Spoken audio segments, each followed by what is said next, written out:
selaku petugas khilafah Islam maupun para istri dan juga para warga yang insya Allah suatu ketika akan siap menjadi petugas khilafah Islam.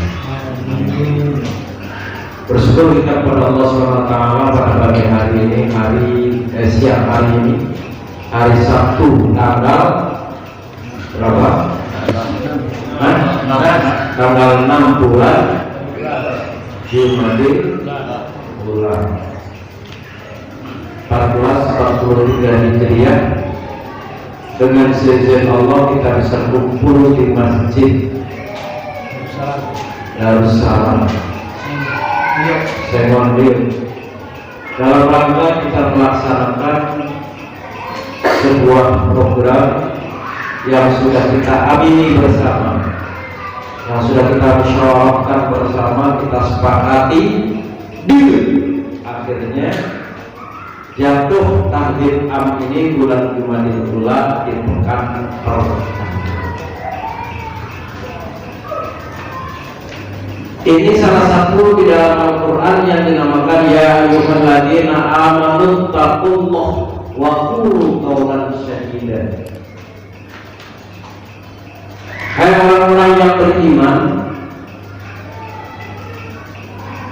orang-orang yang beriman.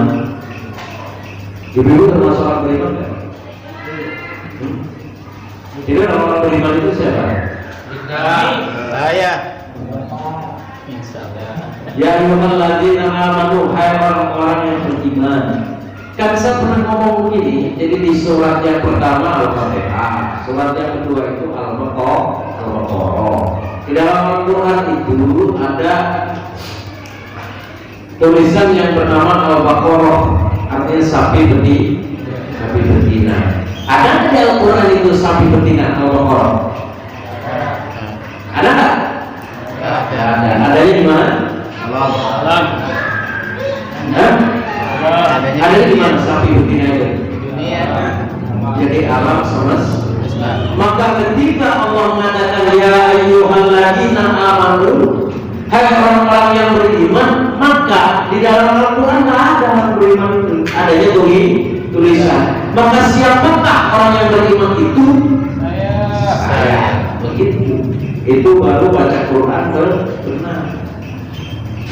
Karena banyak kali ini umat Islam pengecut, banyak kali ini umat Islam sebagai penakut, cengeng, tidak berani menunjuk dirinya sebagai orang yang beriman. Langka kita dapati orang-orang yang berani menunjuk dirinya sebagai orang beriman. Rata-rata ketika ditanya ya ayyuhalladzina amanu, orang-orang yang beriman, mana itu orang yang beriman?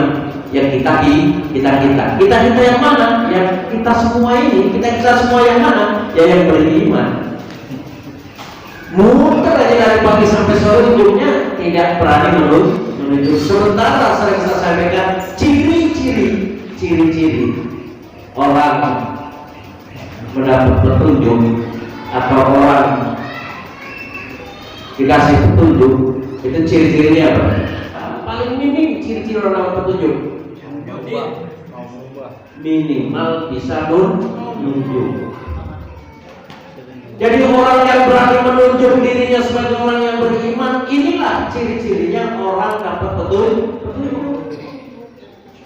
Kan gampang kan?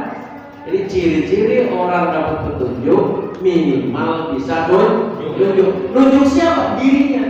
Berani nggak menunjuk dirinya sebagai orang yang beriman? Maka kalau berani ya ayyuhalladzina amanu taqullaha wa qulu qawlan sadida. Bikinlah kalian program yang syadid, yang kokoh, yang kuat, yang syadid. Ya mesti kita mau diartikan seapa adanya. Ya ayyuhalladzina amanu, hai orang-orang yang beriman, wa qulu, dan bicaralah kaulan, ucapan sadid, benar baik, keras, yang sadid, yang kokoh, yang keras. Kira-kira mau diartikan apa ini? Mau diartikan apa? Ketika ibu dan bapak ayat membaca ayat itu pengertiannya apa? Wahai warga kekhilafan Islam, kan gitu ya. Ya ayyuhalladzina amanu, hai warga khilafah. Bisa nggak diartikan yang lain? Agar benar menurut Allah dan Rasulnya. Woi. Agar ayat itu bisa benar menurut Allah dan Rasulnya, maka arti daripada ya ayyuhalladzina amanu adalah warga khilafah. Itu baru benar menurut Allah dan Rasulnya. Kalau secara umum orang beriman gak usah diajarin lah. Ya, orang yang iman itu artinya percaya. Itu arti rubuh, tapi secara ya, istilah ya, yang qaulu bil qalbi wa qauluhu bil lisan wa amalu bil, ini yang kita dapatkan di dunia tidak banyak. Ya. Yang kita jumpai orang-orang yang beriman menurut Allah dan Rasulnya ini tidak banyak. Dan ternyata dari jumlah sekian pun hanya tinggal sekian. Berapa banyak hari ini orang-orang yang sudah menyatakan baiat kepada Allah. Berapa banyak hari ini orang-orang yang menyatakan janji setia, jual beli kepada Allah. Tapi ketika ayat itu dipraktekkan, ketika dituntut kita untuk mempraktekkan tentang ayat tersebut, banyak hari ini yang kita tidak menepati janjinya. Maka tadi katakan Rasulullah SAW, kita hari ini kalah dengan manusia. Ya, maka wahai warga kekhilafan Islam, ya ayyuhalladzina amanu, kulu bikin program kalian, kawal program itu secara ketat. Wa kulu kaulan sadida. Enggak ada gunanya. Percuma kita bikin program sedemikian rupa tanpa program itu dikawal dan direalisasikan. Ada gunanya nggak?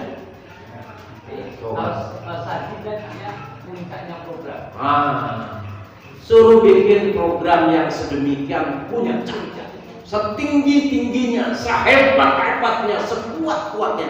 Gunung itu kuat, maka diumpamakan setinggi setinggi gunung. Ada nggak gunung yang lemah? Nggak ada. Kalimat di dalam Al-Quran ini luar biasa. Ketika Allah melafazkan suatu kalimat yang kalau kita terjemahkan luar biasa, ya, untuk kita uraikan. Tapi yang mampu kita orang-orang khilafah. Kalau di luar sana apa sih sehebat-hebatnya program mengumpulkan 2 juta manusia, menghijaukan Jakarta, memutihkan Jakarta, hanya sekedar pengen mengeluarkan satu. Nggak ada yang tekad ingin memperlakukan syariat, kan?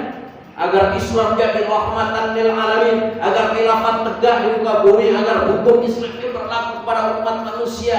Hanya ingin mengeluarkan 1 orang saja, segitu hebatnya. Maka kita hari ini berbahagialah kepada Allah, bersyukurlah kepada Allah. Kita ini termasuk orang-orang yang sudah dipilih Allah menjadi warga khilafah. Maka kalau dahulu kita sebelum masuk ke sebagai warga khilafah Islam, secara umum umat Islam itu ketika ada kalimat yang berbunyi a'udzubillahi minasyaitonir rajim, inna dina indallahil Islam, artinya apa? Nah, sesungguhnya agama yang diridhoi Allah adalah Islam. Itu secara umum. Baik mereka yang jenggotnya lebih panjang daripada Ustadz Said, walaupun mereka pendidikannya bukan hanya sekedar di Indonesia, tapi ketika mereka kembali memimpin sebuah pengajian dan akan menyampaikan ilmu itu kepada umatnya bahwa inna dina indallahil Islam, hanya sebatas agama yang diridhai Allah adalah agama Islam. Betul tidak? Betul.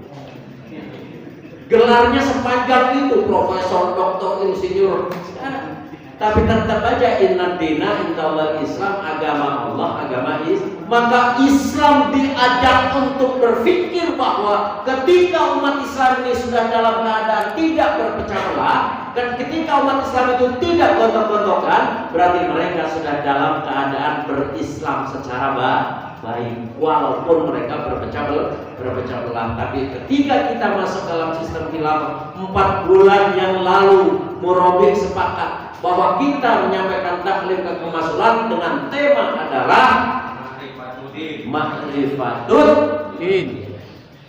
Ma'rifatud din. Benar enggak ini? Ma'rifatur Rasul. Ma'rifatud din. Ma'rifat itu artinya apa? Ibu-ibu yang tahu nggak? 4 bulan belajar ma'rifatud din. Apa itu ma'rifat? Apa itu ma'rifat? Mengenal, memahami, ya. Maka orang yang paham dinamakan arif.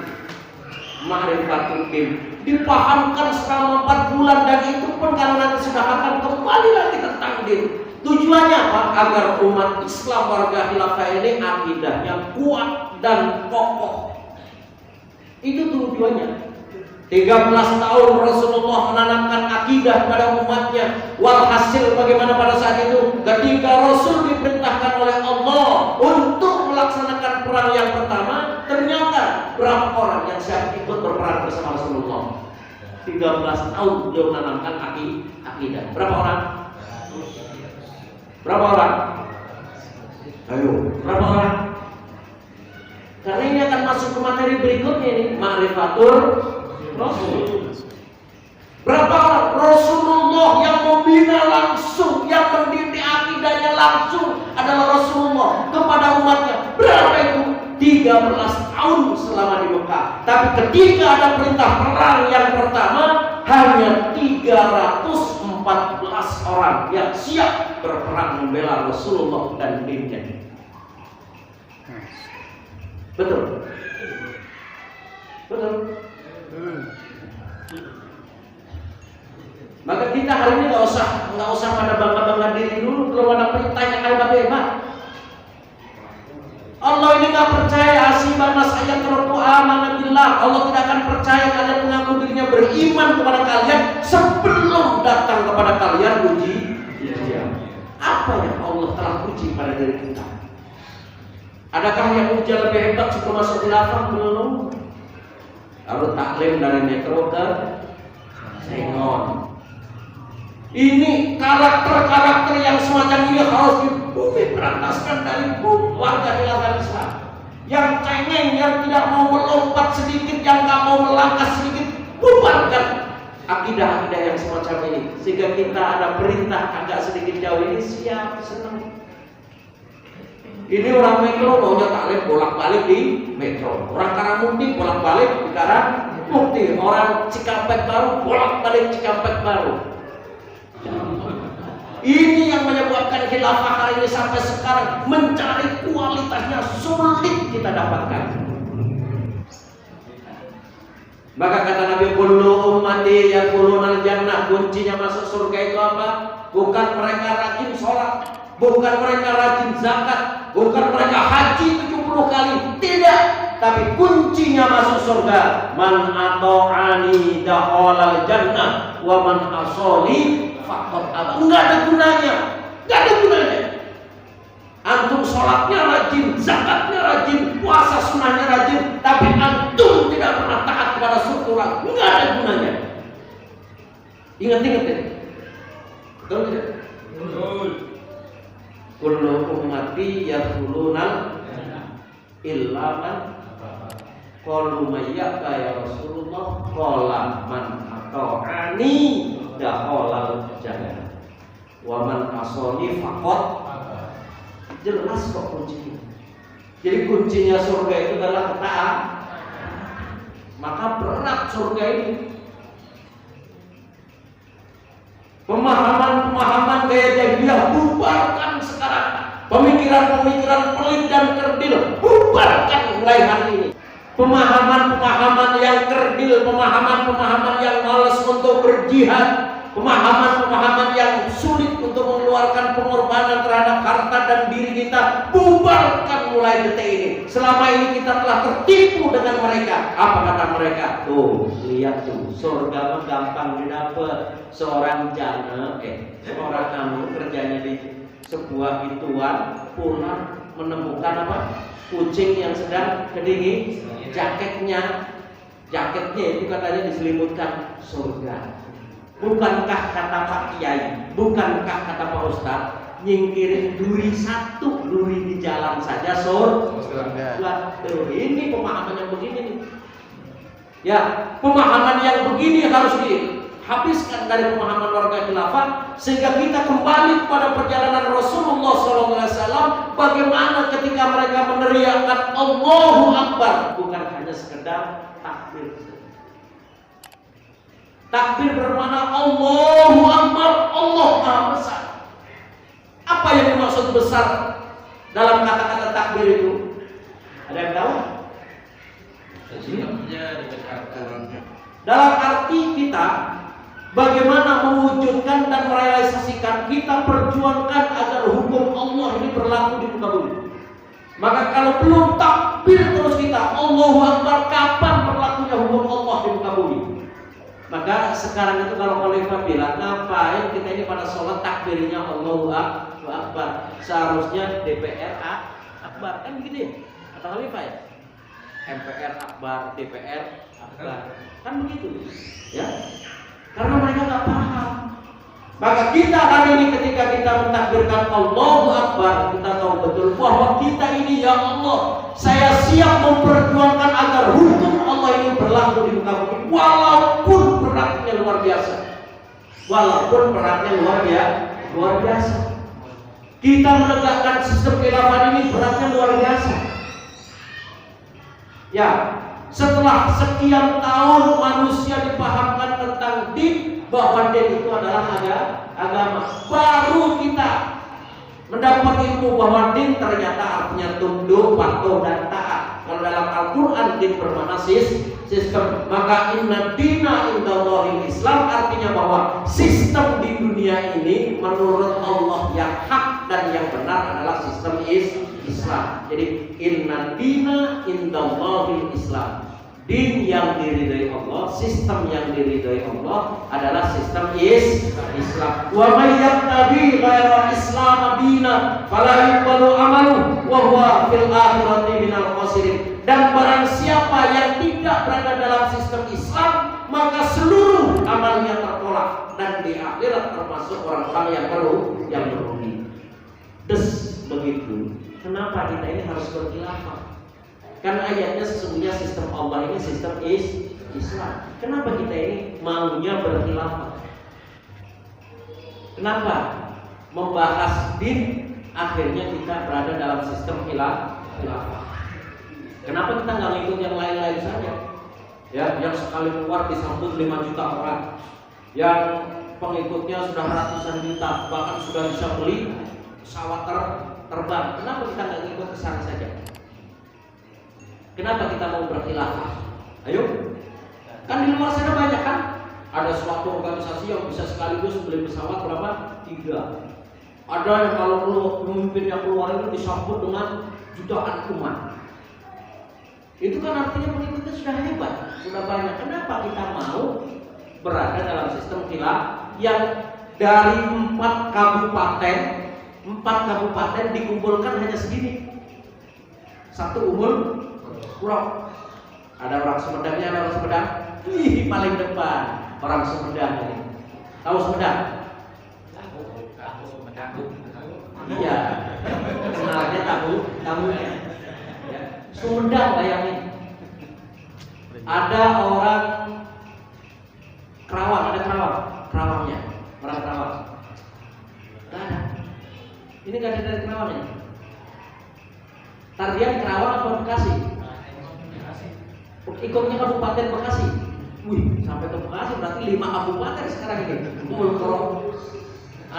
Bogor Sari. Ini Kerawangnya nggak ada satu pun. Iya, apa orang Kerawang? Lupa. Iya. Terus orang Purwakartanya ada? Nah, ini orang Purwakarta ketahuannya. Orang Subangnya? Jadi Subang ada, Bekasi ada, Sumedang ada, Purwakarta ada, Kerawang ada, Bekasi ada. Masya Allah, Ummul Qura terunik, tapi nggak seunik tadi. Satu Ummul Qura yang pemasmulannya Madura, Kalimantan, dan mana satu lagi tuh? Jawa Timur. Satu Ummul Qura pemasmulannya 30 Pulau Jawa, Pulau Madura, dan Pulau Kalimantan. Antum kira-kira mau nggak dipimpin dengan begitu cara? Besok antum taklimnya tukeran ke Kalimantan, seumpama. Ya digabung. Kira-kira berangkat nggak kira-kira? Jujur aja kira-kira berangkat nggak? Kami udah pikir-pikir ada yang berangkat. Orang jalan lurus dari Cikampek ke sini itu cuma 15 menit. Jadi takbir yang bermakna setelah kita berada dalam sistem khilafah, pertanyaan tadi, ya, kenapa kita harus mau dalam sistem khilafah? Karena ini bisa bantu jawabannya? Dicontohkan di dalam Al-Quran ada nggak? Ada. Nggak ada? Ada. Ada dalam Al-Quran bicara tentang khalifah, yaitu surat Al-Baqarah 2:30. Jadi 2:30. Alhamdulillah minasyaitonir rajim. Wa qala rabbuka lil malaikati inni ja'ilun fil ardi khalifah. Qalu ataj'alu fiha ma yasfiku fiha wa yasfiku dima wa nahnu nusabbihu bihamdika qad sulab qala inni a'lamu ma la ta'lamun. Itu Allah berbicara tentang khalifah yang mana pada saat itu tertuju kepada Nabi Adam alaihi salam. Jadi Adam ada yang sebagian menyampaikan bahwa beliau bukan nabi dan juga bukan rasul, tapi beliau adalah basyarul anam. Jadi bapaknya manusia. Tapi ada juga yang menyampaikan bahwa 25 nabi itu diawali dari Adam sampai dengan Muhammad sallallahu alaihi wasallam. Nah, ketika pada saat itu ayat turun tentang pengangkatan Adam sebagai seorang khalifah, ya, jadi Allah akan menjadikan khalifah di muka bumi. Wa idz qala rabbuka lil malaikati inni ja'il, dari kata-kata ja'al. Berarti Adam sudah ada belum? Sudah. Belum. Masih bahan. Sudah. Yang mau diciptakan oleh Allah itu siapa di situ? Yang Allah itu mau membuat apa? Khalifah. Bukan membuat Adam, membuat khalifah.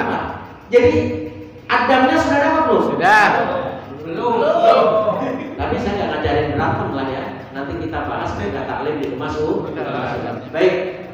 Yang kedua, kita harus semuanya maklum bahwa setiap pergantian kepemimpinan itu pasti ada masa kosong kepemimpinan. Ya. Di antaranya jarak Nabi Isa dengan Nabi Muhammad SAW itu fatrah kepemimpinan kurang lebih 516 tahun kurang lebih. Jadi Isa sampai dengan Nabi Muhammad itu enggak ada umat Islam dipimpin oleh seorang pemimpin kurang lebih 500 tahun. Baru setelah itu masuklah kepada Nabi Muhammad SAW sebagai Nabi akhirus zaman. Maka Adam sampai dengan Nabi Muhammad, beliau sampaikan takunun nubuwwatun fikum. Ya, masa Allah summa yarfa'uha idza sya'a yarfa'uha. Ketika Allah menghendaki kepemimpinan 7 menit lagi. Kamu enggak usah nanya-nanya lah ya. Jadi 7 menit langsung tutup, langsung pulang gitu aja ya. Tanya apa? Berakhirlah pada zaman Rasulullah SAW, ya. Itu yang dinamakan sistem kenabian. Diawali dari Nabi Adam sampai dengan Nabi Muhammad SAW.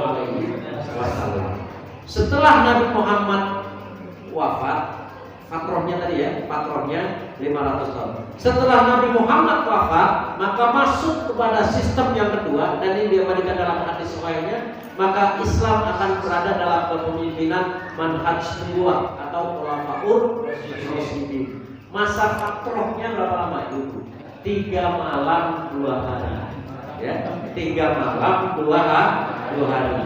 Baru masuk kepada sistem manhaj nubuwah atau khulafaur rasyidin. Berakhir setelah khalifah yang keempat, yaitu Ali bin Abi Thalib. Baru setelah itu ada masa fatrah kekosongan. kurang lebih berapa? 6 bulan.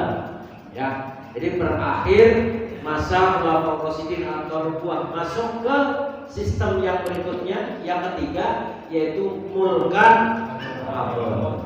Masa fatrohnya tadi 6 bulan. Jadi Muawiyah juga mempersiapkan khalifah, sementara dari pihak khulafah rasyidin juga mempersiapkan khalifah yang sudah dibaiat, yaitu Hasan bin Ali. Maka berkecamuk itulah dinamakan fatroh kepemimpinan. Dianggap tidak ada pemimpin. Fatrohnya 6 bulan. Semakin kesininya bukan semakin sedikit. Pergantian masa fatroh antara mulkan Amr dan mulkan Jabariyah di pertengahan Bani Abbasiyah itu berapa tahun? Berapa bulan? Hah? Berapa lama? Ya segitu kira-kira. 3 tahun 6 bulan di pertengahan. Jadi di Bani Abbas yang sebelah sini sedang berantakan kondisinya, tiba-tiba dari sana ada orang yang bernama Abbas As-Suffah yang sedang mempersiapkan tadi kepemimpinan yang baru. Maka di masa itulah masa kosongnya, berkecamuknya antara Abbas yang sedang memperjuangkan As-Suffahnya itu dengan khilafah yang masih ada dalam sistem Abbasiyah itu kurang lebih 3 tahun 6 bulan. Maka di situ masa kepemimpinan kosong. Nah, baru dilanjutkan mulkan Jabariyah itu berakhir setelah khalifah yang ke-104 yaitu Abdul Majid II. Itu berakhirnya pada tanggal 3 bulan 3 tahun 1924.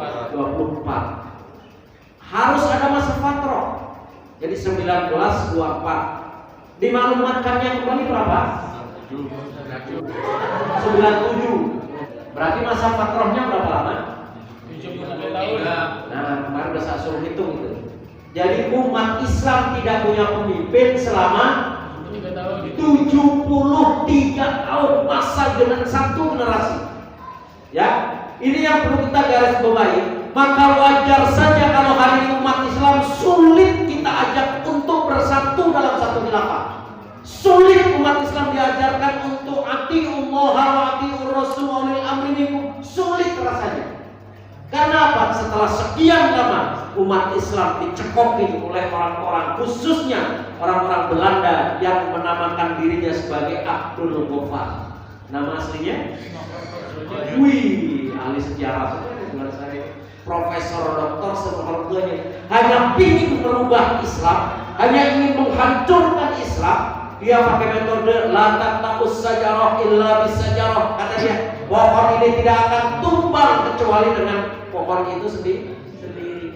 Karena apa? La taqus sajarah illa bisajarah. Pohon ini tidak akan tumbang kecuali dengan pohon itu sendiri. Ini yang dimanfaatkan oleh Abdul Ghaffar sehingga dia belajar Islam ke negeri seberang sana kurang lebih 11 tahun. Ingin menghancurkan Islam itu belajarnya 11 tahun. Mereka mondok 11 tahun ingin menghancurkan Islam. Hanya tujuan ingin memahamkan kepada umat Islam.